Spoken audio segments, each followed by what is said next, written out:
Hello everyone, welcome to the channel. In today's video, we are diving into how you can add the different type of pipelines in particular SPA, and by the end you will have all the insights you need to see the usage of SPA in Bitrix24.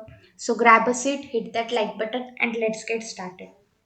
For adding the different type of pipelines in particular SPA, first we need to go to the SPA section. From here you will be able to go to the SPA section from clicking on the more, and there you will be get that SPA or smart process automation option. For example, we will open this particular SPA. In this particular SPA there is a by default stage which is given by the Bitrix. So as you can see over here, this is the pipeline. You can see there are two pipelines already there over there. When you click on the pipeline, you will be able to add the different pipeline or able to delete the particular pipeline. For example, suppose we will delete this pipeline and add the new pipeline.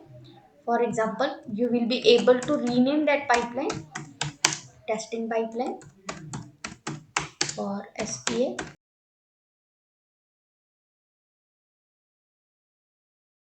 So when you click on this icon, so this pipeline is created over here. So when you click on that pipeline, you will be able to get that pipeline testing pipeline for SP, and you can edit this pipeline and like stages and the different types of entities you will be able to add over here with the help of this particular plus icon and the pencil icon.